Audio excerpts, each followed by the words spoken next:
시편 63편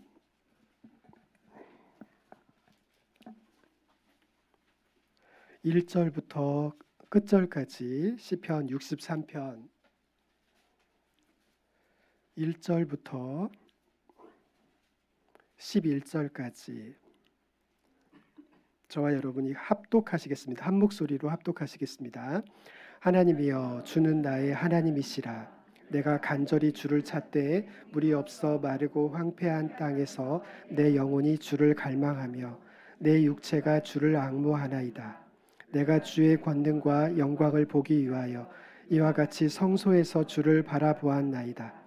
주의 인자하심이 생명보다 나음으로 내 입술이 주를 찬양할 것이라. 이러므로 나의 평생에 주를 송축하며 주의 이름으로 말미암아 나의 손을 들리이다. 골수와 기름진 것을 먹음과 같이 나의 영혼이 만족할 것이라. 나의 입이 깊은 입술로 주를 찬송하되 내가 나의 침상에서 주를 기억하며 새벽에 주의 말씀을 작은 소리로 읊조릴 때에 하오리니 주는 나의 도움이 되셨습니다. 내가 주의 날개 그늘에서 즐겁게 부르리이다. 나의 영혼이 주를 가까이 따르리니 그들은 땅 깊은 곳에 들어가며 칼의 세력에 넘겨져 승냥이의 먹이가 되리이다. 왕은 하나님을 즐거워하리니 주께서 맹세한 자마다 자랑할 것이나 거짓말하는 자의 입은 막히리이다. 아멘. 우리가 3절에 보면 3절만 한번 다시 읽을까요? 3절만 시작. 주의 인자하심이 생명보다 나음으로 내 입술이 주를 찬양할 것이라. 아멘. 이것이 주제의 말씀이죠. 우리 복음성가도 있죠. 주의 인자가 생명보다 나음으로 내 뭐죠? 그렇죠. 그것 있죠. 히브리어로 이 뜻이 무슨 뜻이냐면 여러분 히브리어로 지금 한글로는 이 뜻이 정확히 주의 인자하심이 생명보다 나음으로 이게 정확히 무슨 뜻인지 모르는데 히브리어로 보면 굉장히 쉽게 되어 있습니다. 히브리어로는 주님의 사랑이 생명보다 더 좋아요. 이 뜻이에요.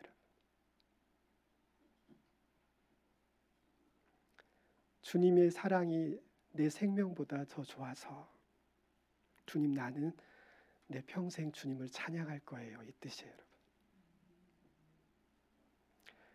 굉장히 단순하게 되어 있습니다. 주님의 사랑이 내 생명보다 더 좋아서.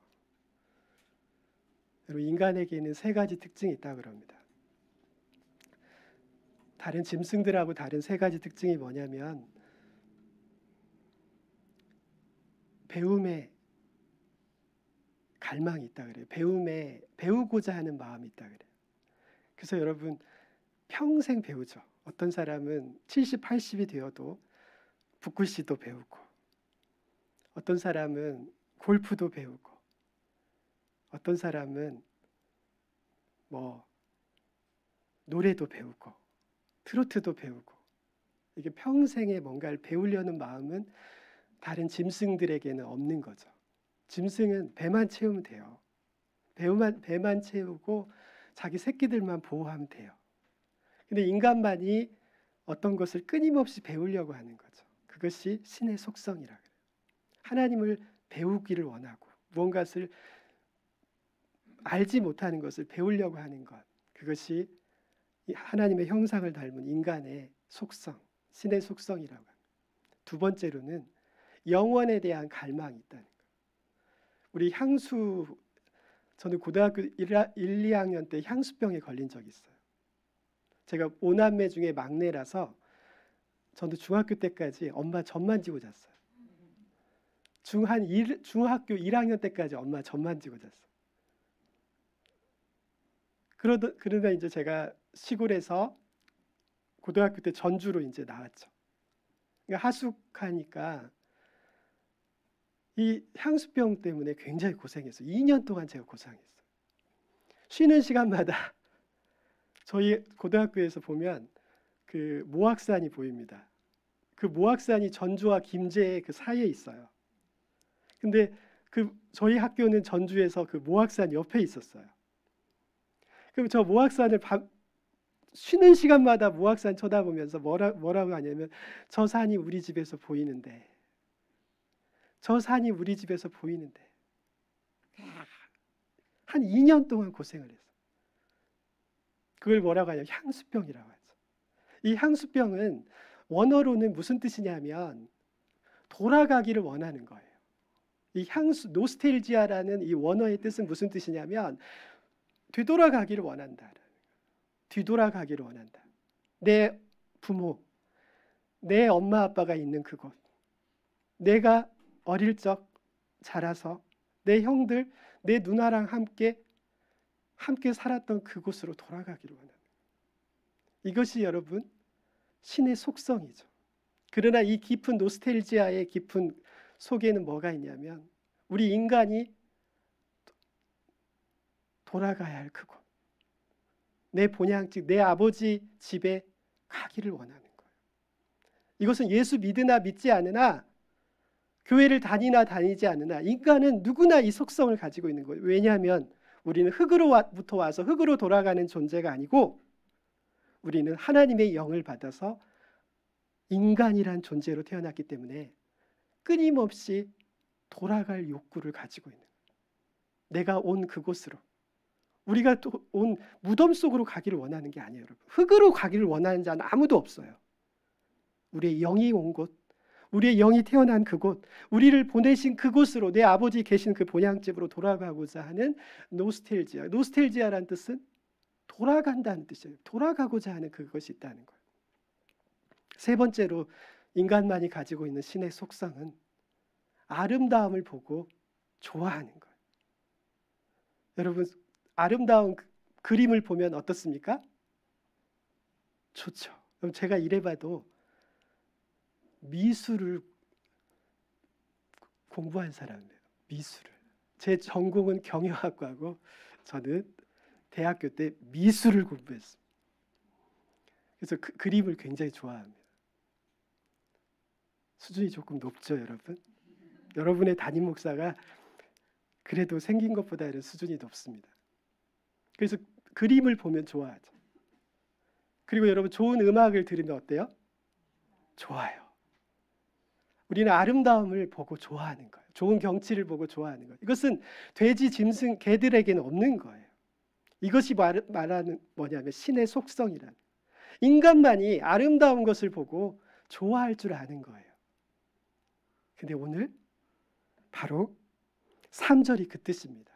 주님의 사랑이, 주님의 인자하심이 생명보다 나음으로, 이 뜻이 무슨 뜻이냐면 히브리어로 주님의 사랑이 내 생명보다 좋아서, 이 비교급으로 되어 있는데 이게 무슨 뜻이냐면 문학적인 표현인데, 내 생명보다 좋다는 뜻은 무슨 뜻이냐면 문학적인 뜻이죠. 여러분, 이 세상에서 가장 소중한 것이 무엇입니까? 여러분의 생명이죠. 여러분, 억만금이 있어도 오늘 여러분을 데려간다면 그 돈은 아무 쓸모 없어요. 여러분 자녀의 것이고, 여러분 사회 공동체에 주고 가는 거예요. 여러분을 위해서는 한 푼도 쓸 수가 없어요. 생명이 인생에서 가장 소중한 것인데 주님의 사랑이 내 생명보다 더 좋아서, 그 뜻이에요. 그것은 무슨 뜻이냐면, 이 지금 다윗은 오늘 시편 주제 그 제목이 뭐라고 되어 있습니까? 유다 광야에 있을 때 이렇게 되어 있죠. 이 다윗은 광야에 비록 있지만 여호와의 아름다움을 본 거예요. 여러분, 여호와의 아름다움을 보면 그때부터 이 사람은 무엇을 고백하냐면, 이 세상의 그림이나 음악이나 세상의 아름다운 경치로 자기를 만족시키는 것이 아니라 여호와의 아름다움과 여호와의 사랑이 이 세상 그 무엇보다도 더 좋아서 나는 평생에 내 여호와를 갈망하며 내 주님을 찬양하겠다고 고백이 나오는 거예요. 여러분, 다윗은 비록 지금 광야에 있습니다. 비록 광야에 있지만 그러나 다윗은 지금 무엇을 고백하고, 광야라는 곳은 무슨 뜻이냐면 히브리어로 이 광야라는 뜻은 내 뜻대로 되지 않는 그곳, 내 힘으로 아무것도 할 수 없는 그곳, 내 계획대로 아무것도 할 수 없는 그곳을 무엇이라고 하냐면 광야라고 하는 거예요. 나의 가진 아무것도 나를 위해서 존재하지 않는 그곳이에요. 한마디로 얘기하면 여러분, 절망과 고통과 외로움과 실패 공간이에요. 여러분, 광야는 좋은 곳이 아니에요. 모든 것을 다 잃은 곳이에요. 아무것도 나를 위해 존재하는 게 없는 곳이에요. 근데 여러분, 이 광야에서만이 무엇을 고백하냐면, 이 다윗은 주님의 사랑이, 주의 인자하심이 생명보다 더 좋아요. 이 세상 그 어떤 것보다 좋아요. 그래서 내 입술로 여호와를 찬양하겠다고 하는 거예요. 여러분, 모든 것을 다 잃었습니다. 여러분, 다윗은 지금 모든 것을 잃었습니다. 그의 재산, 가족, 형제, 친구, 심지어 그의 생명도 지금 위태로워요. 다윗은 광야에서 모든 것을 잃었어요. 완전히 절망과 실패의 공간이에요. 근데 다윗은 그곳에서 무엇을 고백하냐면, 주의 사랑이, 인자하심이, 주님의 헤세드, 주님의 사랑이 생명보다 더 좋아서 나는 평생 주님을 찬양하겠다. 여러분, 왜 이 고백이 나오냐면, 다윗이 무엇을 봤냐면 주님의 사랑을 본 거예요. 주님의 아름다움을 봐버린 거예요. 여러분, 한 번 마약을 판 사람은 비유가 적절하지 못합니다. 마치 성령을 술 취함에 비유하듯이 비유가 적절하지 못합니다. 그러나 성경에서도 성령 충만을 무엇에 비유하고 있어요? 술 취함에 비유하고 있죠. 그래서 여러분, 비유가 적절하지 못한데, 마약을 한 번 한 사람들은 끊을 수가 없다 그래요. 왜냐하면 이 마약은 이 인간의 쾌락을, 보통의 인간이 느낄 수 있는 쾌락에 거의 수백 배, 수천 배까지 올려버리는 거예요. 인간이 느끼는 그 쾌락이 100배, 1000배까지 올려버리기 때문에 이 마약을 한번 맛본 사람은 이것이 잘못된 것인 줄 알고 자기의 몸과 마음을 해치는 것을 알면서도 마약을 끊을 수가 없는 거예요. 마찬가지예요. 주님의 사랑과 주님의 아름다움을 본 사람들은, 그것을 경험한 사람들은 주의 인자하심이 내 생명보다도 더 좋아서, 더 나아서, 더 아름다워서 그 어떤 것도 만족스럽지 않은 거예요. 그것이 무엇이냐면 여러분, 내 영혼의 갈망이에요. 여러분, 갈망. 그래서 마태복음 5장에서 산상수훈에서 주님께서는 산상수훈의 시작이 무엇으로 시작하냐면 이 갈망함으로 시작하는 거예요. 누가 축복받고 누가 행복한 자들이냐는 거예요. 여러분, 우리 인간의 기준으로 행복한 사람은 누굽니까? 마태복음 5장과 시편 1편은 똑같은 문장 구조로 되어 있습니다. 문학적 구조로가 어떻게 되어 있냐면, 행복한 사람은 누구인가? 이렇게 시작됩니다. 문자 구조가 그렇게 되어 있어요. 한글 번역은 심령이 가난한 자 이렇게 되어 있지만, 아니요, 원어는 그렇게 안 되어 있어요. 행복한 사람은 누구인가? 누구라고 여러분? 자녀가 서울대학에 간 사람, 주식이 한 1000% 이득을 본 사람, 부동산이 한 1억 주고 샀더니 지금 한 10억 되는 사람, 몸이 건강한 사람, 밤에 잠을 깊이 숙면하는 사람. 어디에도 그 말을 한마디도 들어있지 않습니다. 성공해서 승승장구하는 사람. 아니요, 여러분. 주님께서 말씀하시는 산상수훈의 시작은 이렇게 시작합니다. 행복한 사람은 마음이 갈망하는 사람.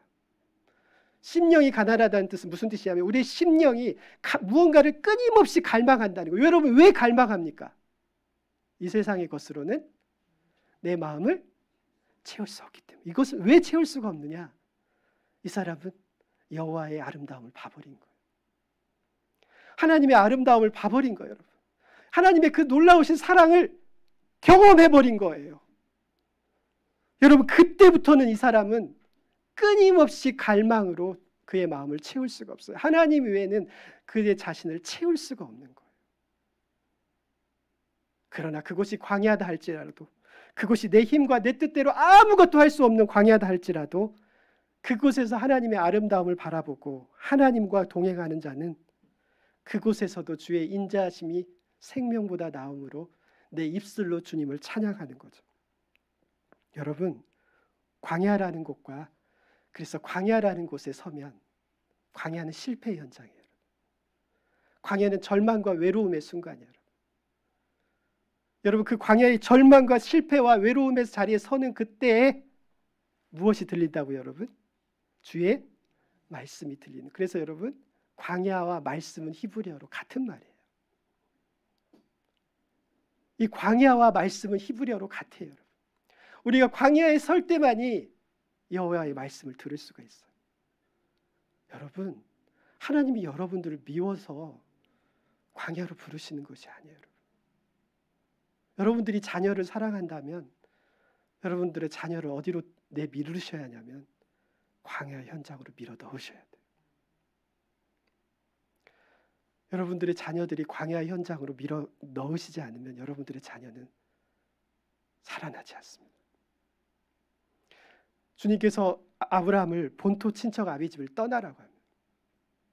여러분 아브라함의 시대는 지금으로부터 언제냐면 4,000년 전의 시대예요. 고대 사회라고요. 고대 사회에서 본토 친척 아비 집을 떠난다는 것은 그것은 죽음이에요, 여러분. 보호할 모든 안전장치를 다 푸는 거예요. 본토, 친척, 아비 집을 떠난다는 것은 이 땅에서 그를 보호할 수 있는 모든 울타리를 걷어내는 거예요. 여러분 하나님께서 아브라함을 미워해서 그렇겠습니까? 아브라함을 광야 속으로 밀어 넣어버린 거예요. 아브라함은 그로부터 이제 사는 100년 동안 75세에 부름받아서 175세에 죽을 때까지 100년 동안 그는 광야 속에서 마치 버림당한 인생을 같이 사는 거예요. 그러나 여러분 그곳에서 아브라함은 무엇을 경험하냐면 드디어 하나님을 경험한 거예요. 여러분 아브라함이 떠났던 갈대아 우르와 하란이라는 땅은 공통점이 있습니다. 아브라함이 떠났던 갈대아 우르와 하란이라는 곳은 하란 땅은 무엇이냐면 바로 메소포타미아의 중심지예요. 그러니까 지금으로 말하면 아주 풍요로움을 상징하는 곳이에요. 갈대아 우르 그리고 하란은 풍요로움의 상징이에요. 마치 이스라엘 땅에서 무엇 같냐면 소돔과 고모라와 같은 곳이에요. 소돔과 고모라와 같은 곳에서 하나님 불러내시는 거예요. 어디로 여러분? 광야로 불러내시는 거예요. 여러분 세례 요한이 그는 늦둥이였습니다. 세례 요한의 그의 아버지는 그의 아버지 어머니 아주 늦은 나이에 이미 할머니 할아버지가 됐을 때 낳은 아들이었어요.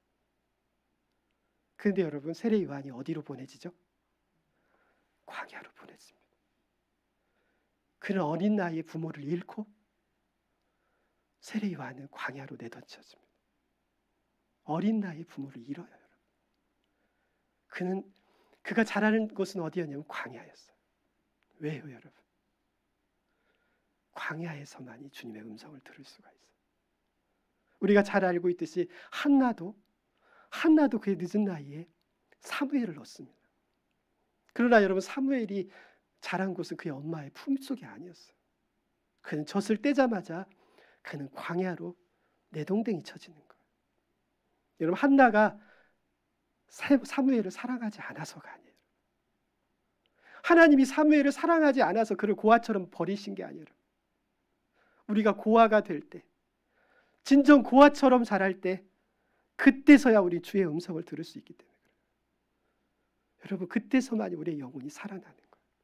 여러분 현대인의 위기는 인간의 문명과 문화의 특징은 무엇이냐면 인간의 문명은 우리가 배우고 깨닫고 우리가 살고 있는 이 세상의 문화는 무엇이냐면 우리 인간에 보이는 것이 전부라는 거예요.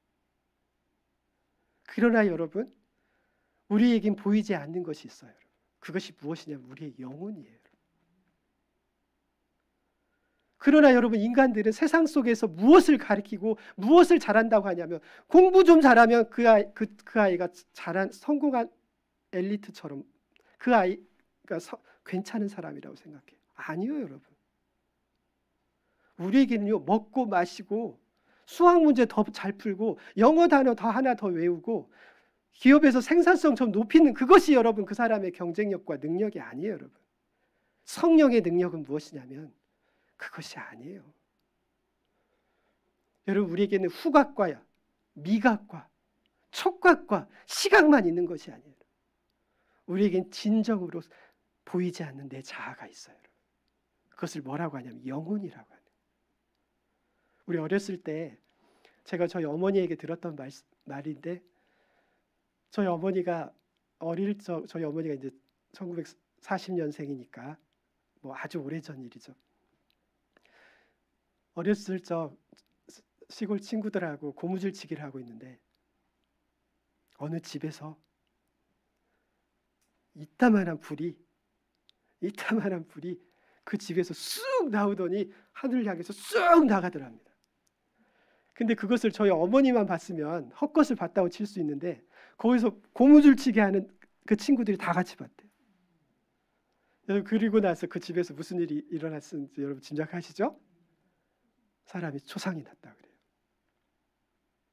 그것이 사실인지 아닌지 정확히 모르지만 저도 내 영혼이 존재한다는 걸 제가 언제 느꼈냐면 1993년도 제가 대학교 2학년 때, 그날도 이제 저는 대학교 때 야학을 했습니다. 그래서 낮에 의정부에서 야학을 하고 돌아와서 술을 엄청 처먹고 밤새 자취방에서 자빠져 자는 거죠. 그리고 11시, 12시에 일어나서 다시 학교를 슬슬 나가는 거죠. 완전 페인이죠. 근데 나 그날은 이렇게 자취방에서 일어났는데, 근데 저는 술에 취하지 않아요. 왜 술에 취하지 않냐면 술을 먹질 않습니다. 왜냐하면 저는 한 잔만 술에 들어가면 전 바로 오바이트를 합니다. 바로 토해버려요. 그래서 저는 술을 안 먹어요. 못 먹어요. 그러니까 저는 술에 취하지 않죠. 새벽 낮에 딱 일어났는데 갑자기 아주 특이한 제 일평생에 처음 경험을 해서 제 몸이 이렇게 붕 뜨는 거예요. 제 몸을 이렇게 하늘로 붕 떠요. 마치 사도 바울이 무엇을 고백하냐면 자기가 3층 천에 갈 때 뭐라고 고백하죠? 내가 내 몸이 육신의 밖에 있었는지 안에 있는지 모르겠다, 그렇게 고백하죠. 저도 똑같았어요. 제 몸이 붕 뜨는데 제가 내 몸속에 있는지 몸 바깥에 있는지 모르겠어요. 몸에 붕 뜨는데 하늘로 이렇게 붕 또 올라가는데 그때 저 하늘로부터 찬송 소리가 들리는 거예요. 무슨 찬송이냐면 Amazing Grace. 나 같은 죄인 살리신, 그 찬양이 그렇게 서글프게 들릴 수가 없어요. 찬송 소리가 그렇게 서글프게 들릴 수 없어요. 그러면서 내 눈에서 눈물이 쭉쭉 나. 마치 수도꼭지를 열어놓은 것처럼 눈물이 쭉쭉 흘러요. 그리고 내 입술에서 뭘 고백하냐면 잘못했어요. 그러는 거예요. 끊임없이 잘못했어요. 근데 여러분, 제 머릿속은 따로 놀아요. 내가 왜 이러지? 내가 뭘 잘못했는데? 내가 왜 이러지? 이게 다 따로 놀아요. 눈물과 콧물과 내 입과 내 머리가 따로 놀아요. 그때 저는 내 안에 또 다른 내 자아가 있다는 것을 그때 깨달았어요. 그리고 그로부터 나중에 한 3, 4년 후에 제가 예수님을 영접했을 때 강한 성령의 체험을 하면서 내 안에 영이 있다는 것을 알았어요. 여러분, 우리에게는 영혼이 있습니다. 인간은 언제 만족하냐면 내 영이 채워질 때 만족하는 거예요. 여러분, 우리가 맛있는 것을 날마다 먹어도 배부르지 않고 아름다운 것을 날마다 봐도 우리가 채워지지 않는 것은 무엇이냐면 우리에게 영혼이 있기 때문에 그래요. 우리의 영혼이 채워지지 않으면 아무리 좋은 것을 먹고 마셔도 채워지지 않는 거예요. 그래서 사도 요한은 요한 1서 2장에서 뭐라고 하냐면 이 세상이나 세상에 있는 것들을 사랑하지 말라. 그것은 육신의 정욕과 안목의 정욕과 이생의 자랑, 그것은 내 욕심을 채우는 것이지, 이 세상이나 세상에 있는 것들은 우리의 정욕을 채우는 것이지 우리의 영혼을 만족시키지 않는다. 여러분, 우리의 영혼을 만족시킬 수 있는 것은 무엇밖에 없다는 거예요? 주님밖에 없는 거예요. 여러분, 하나님밖에 없는 거예요. 그렇기 때문에 우리의 영혼은 늘 목마른 거예요. 물을 마셔도 목마르고 그 어떤 것으로도 채울 수 없습니다. 여러분, 인간의 위기, 우리 몸의 건강의 위기는, 우리 몸이 건강이 무너질 때는 무엇을 느끼냐면 우리 몸이 70%가 물로 되어 있습니다. 그런데 여러분, 우리 몸이 건강을 잃거나 나이가 들어서 노화가 진행될수록 여러분 물을 마시지 않습니다. 물을 마시지 않아도 갈증이 없습니다. 왜냐하면 이미 우리의 건강이 지금 무너지고 있는 것이고, 이미 우리의 건강이 약해지고 있고, 그리고 우리는 이제 죽을 날이 가까워지는 거예요. 그래서 몸의 70%가 물인데 물을 마시지 않아도 목이 마르질 않아요. 갈증이 없어요. 여러분, 세상 사람들과 그리스도인들의 차이가 여기 있는 거예요. 여러분, 우리가 예수를 믿는다는 것은 예수님께서는 물이 포도주가 되는 사건으로 우리의 존재의 변화를 비유합니다. 그래서 고린도후서 5장 17절에서는 누구든지 그리스도 안에 있으면 새로운 피조물이라. 이전 것은 지나갔으니 보라 새 것이 되었도다. 예수 믿는 자들은 요한복음 3장에서 예수님께서는 니고데모와의 대화 속에서 예수 믿는다는 것은 우리가 주님의 성령으로 거듭난 것을, 다시 태어난 것을 이야기하는, 태어나는 것을 이야기해요. 새로운 존재로 태어나는 것. 예레미야 31장과 에스겔 36장에서 주님께서는 하나님은 새 언약이란 무엇이냐? 우리가 하나님의 성령 안에서 새 영과 새 마음을 받는 것을 이야기하는 것이, 그것이 성취된 것이 예수 그리스도 안에서의 거듭남인 거예요. 세상 사람들은 물을 마시지 않아도, 예수를 찾지 않아도 목마르지 않습니다. 그들의 영혼이 잠들었고 죽었기 때문에 그래요. 그러나 예수 믿는 사람들, 하나님의 영으로 거듭난 사람들은 그들의 영이 살아있기 때문에 여러분, 그들의 영이 채워지지 않으면 늘 목마른 거예요. 그 무엇으로도 채울 수 없는 거예요. 우리 성경에서 히브리어로 이 영혼이라는 것은, 영혼 혹은 심령, 마음이라는 것은 두 가지의 히브리어 원어의 뜻이 있습니다. 네페시라는 말이 있고 루아흐라는 뜻이 있습니다. 어떤 때는 둘 다 영혼이라도 되어 있고, 어떤 때는 영이라고 되어 있고, 어떤 때는 마음이라, 같이 한글 번역으로는 여러 가지로 번역이 되는데 크게는 두 가지 있습니다. 네페시와 루아흐. 여러분, 저는 종교 중에 불교가 그나마 괜찮은 종교라고 저는 생각해요. 여러분, 불교가 뭐가 있냐면 중생은 유불성하니 일체 유심조라. 그 원효 대사가 당나라로 유학 가다가 다시 돌아오고 나서 했던 그 해골에 있는 물을 마시고 나서 그가 아침에 일어나서 했던 말이 바로 이 이야기입니다. 중생은 유불성하니 일체 유심조다. 인간이란 존재는, 중생은 부처가 있다는 거예요. 그래서 모든 것은 일체, 모든 것은 유심조, 오직 마음먹기에 달려있다는 거예요. 그 진리입니다. 근데 여러분, 불교는 거기까지예요. 우리의 영은 부처가 있기 때문에 우리가 참선 속으로 들어가고 우리가 도를 닦고 선행을 베풀면 우리의 영혼이 살아나는 게 아니에요, 여러분. 그러면 불교가 맞죠.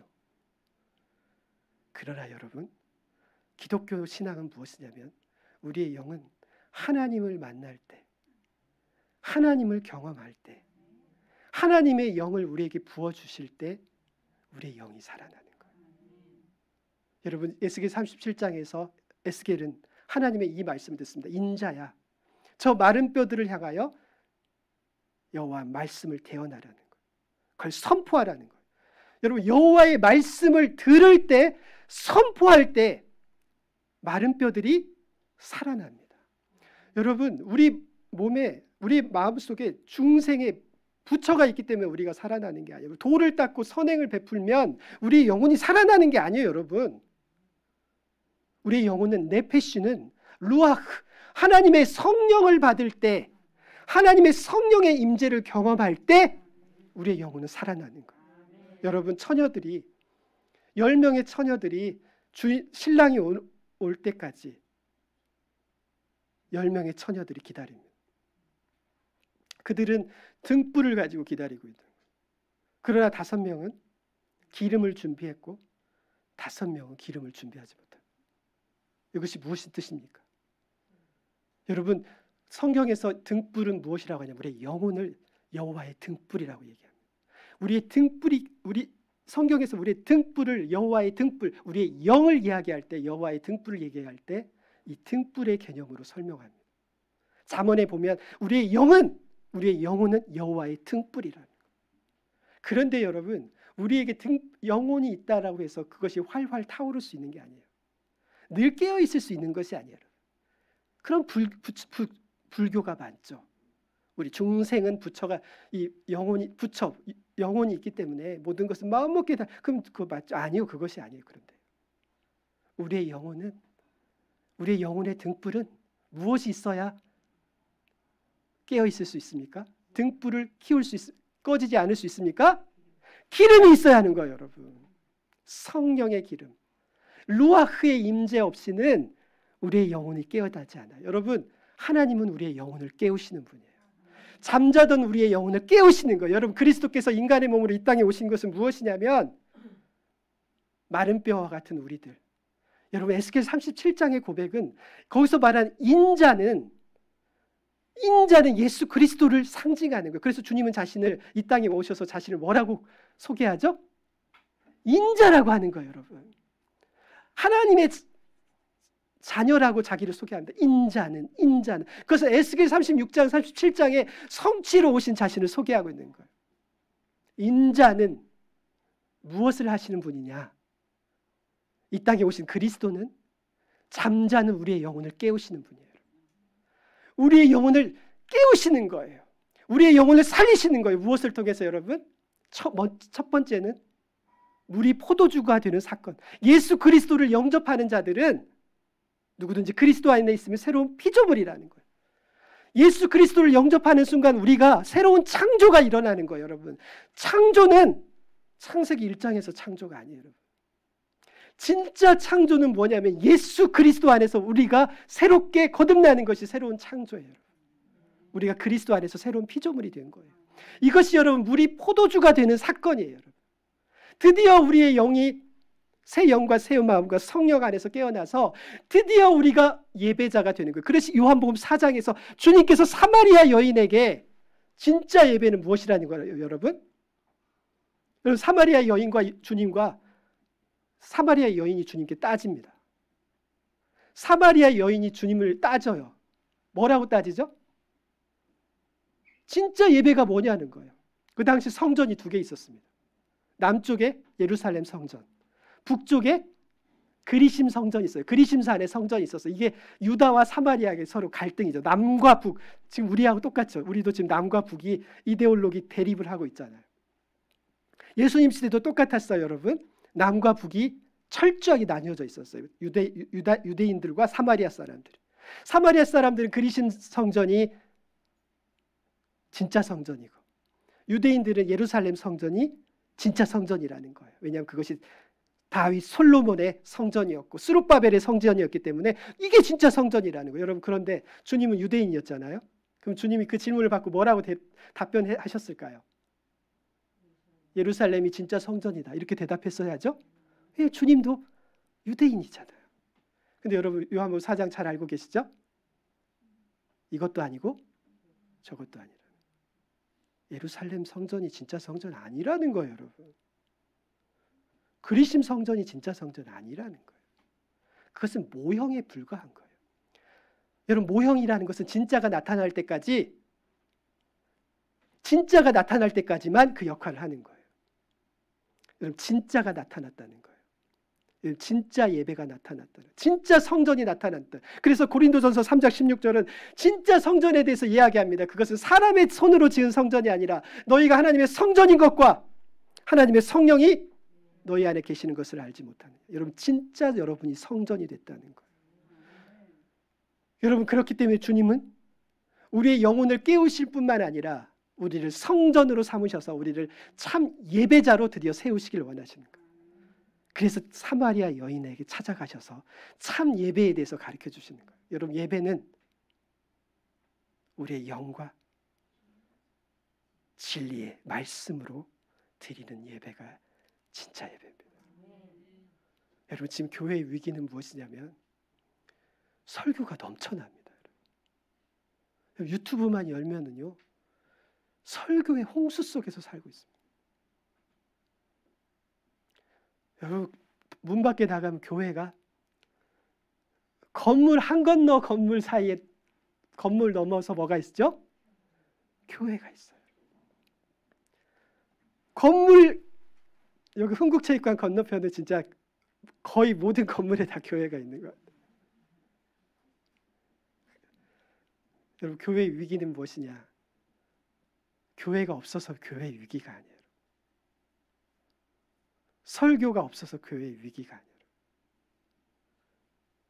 누가 영혼을 깨우고 있냐는 거예요. 여러분, 아무리 말을 잘해도, 아무리 설교를 잘해도, 여러분, 설교자라는 목회자가 진짜 목회자가 아니에요. 여러분, 하나님은 여러분의 영혼을 깨우시는 분이에요. 잠들었던 영혼을 깨우시는 분이라고요. 왜냐하면 여러분의 영혼을 그리스도 안에서, 성령 안에서 거듭나게 하셨기 때문에, 물이 포도주가 되는 사건처럼 여러분을 새로운 존재로 낳았기 때문에 날마다 여러분이 늘 깨어있기를 바라는 거예요. 주님께서 겟세마네에서 여러분에게 부탁했던 건 무엇이냐면 깨어있으라는 거예요. 주님은 다른 것을 제자들에게 부탁하지 않았어요. 주님이 다시 자기가 십자가를 지신 날이 가까울수록 무엇을 부탁하냐면 깨어있으라는 거예요. 우리의 영혼이 깨어있지 않으면 우리가 잠들어 버린 우린 세상 사람하고 똑같아지는 거예요. 먹고 마시는 것, 그것으로만 채우려고 하는 거예요. 여러분, 오늘 주님께서는 시편 63편은 우리를 어떤 존재로 이야기하냐면, 다윗은 자신을 메마른 땅에서, 1절에 보면 황폐한 땅에서 내 영혼이 주를 갈망한다, 이렇게 이야기하고 있습니다. 여러분, 우리가 잘 알고 있듯이 아브라함의 조카 롯은 소돔과 고모라로 가버립니다. 여러분, 소돔과 고모라는 어떤 곳이죠? 여러분, 지금은 소돔과 고모라도 메마른 땅이 됐지만 당시 하나님의 심판을 받기 전에 소돔과 고모라는 뭐와 같다고 되어 있죠? 성경에 에덴과 같다고 되어 있었습니다. 에덴. 그러니까 소돔과 고모라는 아주 에덴과 같이 아름답고 풍족한 땅을 이야기했던 거예요. 롯은 그곳으로 가버립니다. 근데 여러분, 아브라함이라는 사람이 얼마나 대단한 사람이냐면 인간적 흠이 많죠. 아브라함의 흠이 굉장히 많습니다. 그러나 결정적인 순간에는 무엇을 선택하냐면, 나는 좌도 우도 아니라는 거예요. 난 좌파도 아니고 우파도 아니라는 거예요. 나는 어디를 지지하겠다는 거예요? 나는 여호와께서 보내시는 그곳에 있겠다는 거예요. 여호와가 있는 그곳에 있겠다는 것이죠. 그래서 롯은 소돔과 고모라로 가지만 자기는 그곳에 남습니다. 이것이 믿음의 사람의 고백인 거예요. 여러분, 모세를 부르셨던 신의 산이라는, 이 시나이라는 뜻은, 시나이라는 히브리어 뜻은 무슨 뜻이냐면 떨기나무라는 뜻입니다. 시나이라는 뜻. 그래서 신의 산이라는 뜻은 무슨 뜻이냐면 떨기나무의 산이라는 뜻이에요. 여러분, 모세가 출애굽기 3장에서 여호와를 만날 때 그의 나이 80세에 만납니다. 근데 그의 나이를 만날 때 떨기나무에 불이 붙었습니다. 여러분, 떨기나무는 무슨 나무냐면 아름다운 나무가 아니에요. 사막에는 아름다운 나무가 살 수가 없어요. 그것은 가시덤불입니다. 가시덤불. 물이 없기 때문에. 떨기나무는 가시나무예요. 덤불 같은. 근데 그곳에 불이 붙었는데 불이 그 나무를 소멸시키지 않는 거예요. 평생의 모세는 그의 주님이 부르시는 그날까지 이 환상을 통해서 자신을 본 거예요. 여러분, 모세는 40세에 하나님께 버림당합니다. 그리고 미디안 광야에서 40세 동안 그의 장인의 머슴 살아요. 그 누가요? 그렇게 저처럼 못난 사람이 그렇게 머슴 산 게 아니에요. 여러분. 모세는 출중한 자였어요. 모세는 출중하고도 출중한 자인데 그의 나이 40세에 하나님께 버림받고 80세까지 자기 장인의 머슴 살아요. 마치 야곱이 자기 삼촌의 머슴 사는 거와 똑같아요. 그 떨기나무는 누구를 상징하죠? 모세를 상징하는 거예요. 남은 것이 뭐밖에 없어요, 여러분? 가시밖에 없는 거예요. 앙상한 가시나무예요. 남을 찌르고 찔리고 상처밖에 없는 자예요. 그의 마음속에 쓴뿌리밖에 없는 자예요. 그런데 그 죽은 마른 나무 가시 덤불 같은 모세가 드디어 하나님을 만나는 거예요. 왜요, 여러분? 생나무는 불이 붙지 않습니다. 마른 뼈들은 불이 붙지 않습니다. 여러분, 언제 성령 충만과 성령의 불이 붙냐? 여러분, 성령 충만은 날마다 우리와 함께 하시는 거예요. 그러나 성령 충만은 우리가 언제 경험하게 되냐? 내가 마른 뼈가 되고 마른 가시 덤불이 될 때 불이 붙어요. 성령 충만은 항상 나와 함께 하지만 내가 생나무이면 불이 붙질 않아요. 왜냐하면 나의 소망이 어디에 있기 때문에, 나의 소망이 세상에 있기 때문에 그래요. 먹고 마시고 즐기고 성공하고 욕심에 있기 때문에 성령의 불이 아무리 핵폭탄과 같이 강해도 그 사람을 태울 수가 없어요. 그래서 여러분, 모세의 나이 80세 때까지 기다리시는 거예요. 그때까지 기다리시는 거예요. 여러분, 마른 장작이 떨기나무가 되지 않으면 성령의 불은 붙지 않습니다.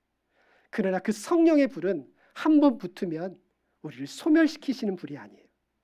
우리를 이용해 먹는 불이 아니에요. 우리를 영원토록 태워서 성령 충만 속에서 하나님의 아름다움을 보게 하는 것이죠. 여러분, 우리 인간이란 존재는 창세기 보면 두 가지 존재로 이루어져 있습니다. 흙과 하나님의 생기로 되어 있습니다. 인간의 존재는, 그래서 여러분, 우리 육신은 화장터에 보면 어떻게 됩니까? 한 줌의 흙으로 되어 땅속으로 들어갑니다. 왜냐하면 우리는 흙으로 왔기 때문에. 그런데 여러분, 여러분의 흙을 갈망하는 사람 있습니까? 여러분 마음속에 흙을 갈망하는 사람 있습니까? 흙 속으로 들어가기를 원하는 사람 여기 있으면 손 한번 들어보십시오.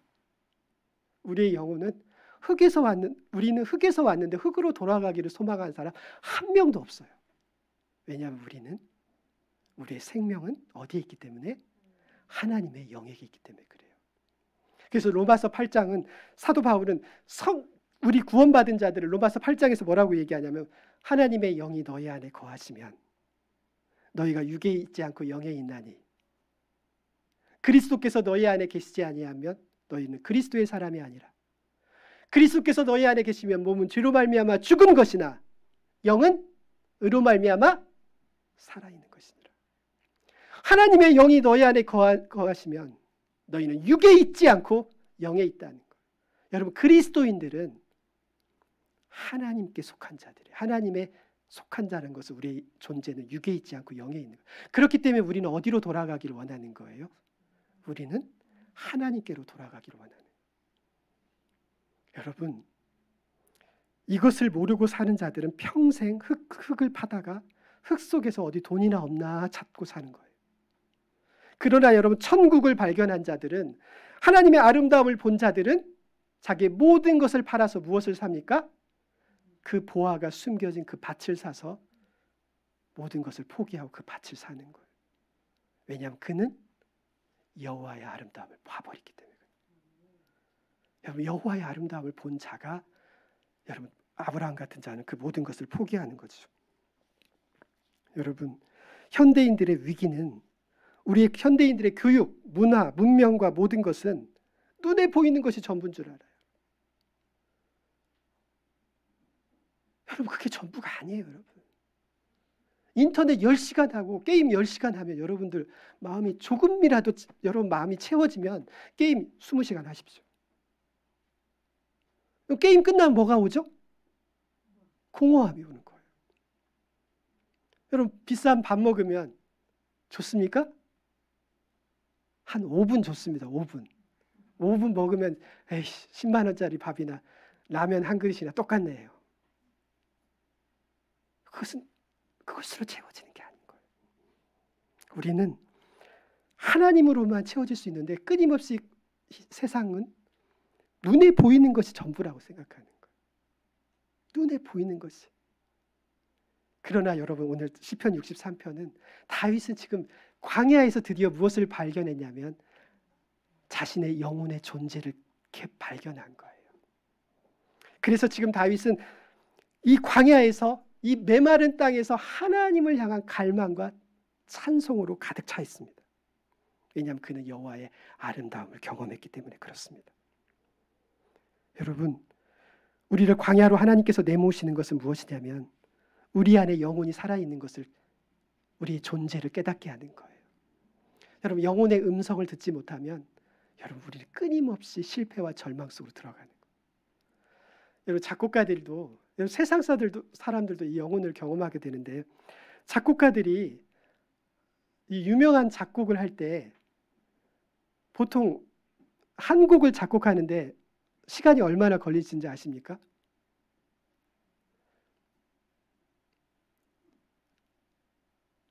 30분, 1시간 내에 한 곡이 다 써져 버립니다.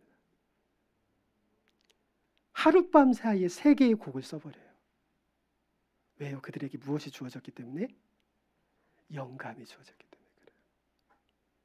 여러분, 베토벤이 그 긴 그 장조의 곡을 짓는 것이 한 3, 4일 걸리는 게 아니에요. 여러분, 단 몇 시간 만에 그 악보의 그림이 그려지는 거예요.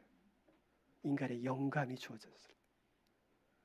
여러분, 유명한 작품일수록 3일 밤낮 고민해서 나온 것들이 아니에요. 여러분, 순간 빛으로 주어지는 거예요. 이 인간이 영감을 가지고 있기 때문에, 이 영감을 받았을 때 그것의 창조가 인간을 감동시키는 것이 거기서 나와요. 인간은 영을 가지고 있는 존재이기 때문에.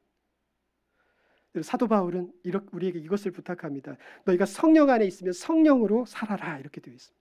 여러분, 우리가 성령 안에 존재하고 성령으로 산다는 것은 무슨 뜻이냐면, 성령 안에 있다는 것은 내 영이 하나님의 영에 속한 것임을 알고 우리는 후각과 청각과 시각과 촉각으로 사는 것이 아니라 내 안에 있는 영감으로, 내 영으로 살아간다는 것을 이야기합니다. 그러나 여러분, 세상 어디도 이것을 이야기해 주지 않습니다. 여러분, 지금 한국 교회가 무너지고 있지만 교회는 결코 경쟁력이 없는 것이 아니에요. 우리의 영혼을 깨우고 우리의 영혼을 살리는 곳은 절도 아니고 세상에 어디도 아니에요. 비록 초라하지만 하나님의 자녀들이 모인 이 공동체만이 여러분의 영혼을 깨울 수가 있어요. 하나님의 말씀을 듣는 곳, 하나님께 온전히 예배하는 곳, 하나님께 온전히 찬양하는 그곳만이 그들의 영혼을 깨울 수가 있어요. 그들이 세상을 살리는 창조적인 능력을 가지고 있는 영감을 가진 자들이 되는 거예요. 영감을 가지지 않은 자들은 여러분, 세상을 변혁시킬 수가 없어요. 세상을 살리는 영감은, 창조적인 능력은 바로 영감에서 오는 거예요. 영감, 우리가 노력하고 고생하는 것에서 오는 것이 아니에요. 하나님의 자녀들에게, 하나님의 속성을, 하나님의 형상을 닮은 자들에게 성령의 능력인 거예요. 여러분 자녀들에게 영감을 키우는 자녀들로 기르시기 바랍니다. 그것은 여러분의 노력과 세상의 교육으로 되지 않아요. 그들이 하나님의 말씀을 들을 때, 하나님의 음성을 들을 때, 하나님께 나아갈 때 그들의 영혼이 깨어나는 거예요. 여러분, 진정한 아름다운 교회는 건물이 아름답고 아름다운 찬양 소리가 들려지는 곳이 아니에요. 여러분, 스펙이 좋고 목소리 설교 잘하는 목회자가 있는 곳이 아니에요. 누가 여러분의 영혼을 깨울 수 있느냐는 거예요. 하나님의 성령으로 여러분의 영혼을 깨울 수 있는 교회, 공동체, 그런 주의 종이 있는 교회가 여러분을 살리는 교회인 것이죠. 왜냐하면 주의 인자가 진리의 말씀을 통해서 선포될 때 여러분의 영혼이, 마른 뼈와 같은 여러분들의 영혼이 살아나기 때문에 그렇습니다. 여러분은 어디로 가기를 원하십니까? 여러분, 소돔과 고모라로 가기를 원하십니까? 인간의 의리가 있는 곳으로 가기를 원하십니까? 여러분, 그러면 세상으로 가십시오. 세상 사람들이 여러분보다 더 의리가 좋고 세상이 여러분보다 더, 어느 것보다 세상이 더 아름답습니다. 그러나 제자들이 주님께 이렇게 고백합니다. 주님이 제자들에게 이렇게, 요한복음 6장에서 너희도 나를 떠나려느냐, 너희도 나를 떠나려느냐. 왜냐하면 주님의 많은 제자들이 주님을 떠납니다. 그럼 주님께 뭐가 있습니까? 돈이 있습니까? 권력이 있습니까? 주님의 제자들, 요한복음 6장에 보면 주님의 제자들이 주님을 다 떠나요. 이제 12제자밖에 남지 않았어요. 주님이 너희도 나를 떠나려느냐 이렇게 묻습니다. 그때 여러분 제자들이 뭐라고 하죠? 영생의 말씀이 여기 있사오매 내가 어디로 가오리까? 여러분 왜요? 우리의 영혼을 깨울 수 있는 것은 주님의 말씀밖에 없어요. 우리의 영혼을 깨울 수 있는 것은 성령의 능력밖에 없어요. 영과 진리의 말씀이 있는 그곳에 내가 평생 있어야 할 곳이라는 거예요. 왜냐하면 그곳에서만이 나와 내 자녀를 살릴 수가 있어요. 그들만이 세상을 변혁시킬 수 있어요. 그들만이 영과 진리로 하나님을 예배할 수 있는 거예요. 여러분, 예배는 무엇으로도 할 수 있는 것이 아니라 예배는 영과 진리로 예배할 수 있는 것입니다. 우리 같이 기도하시겠습니다.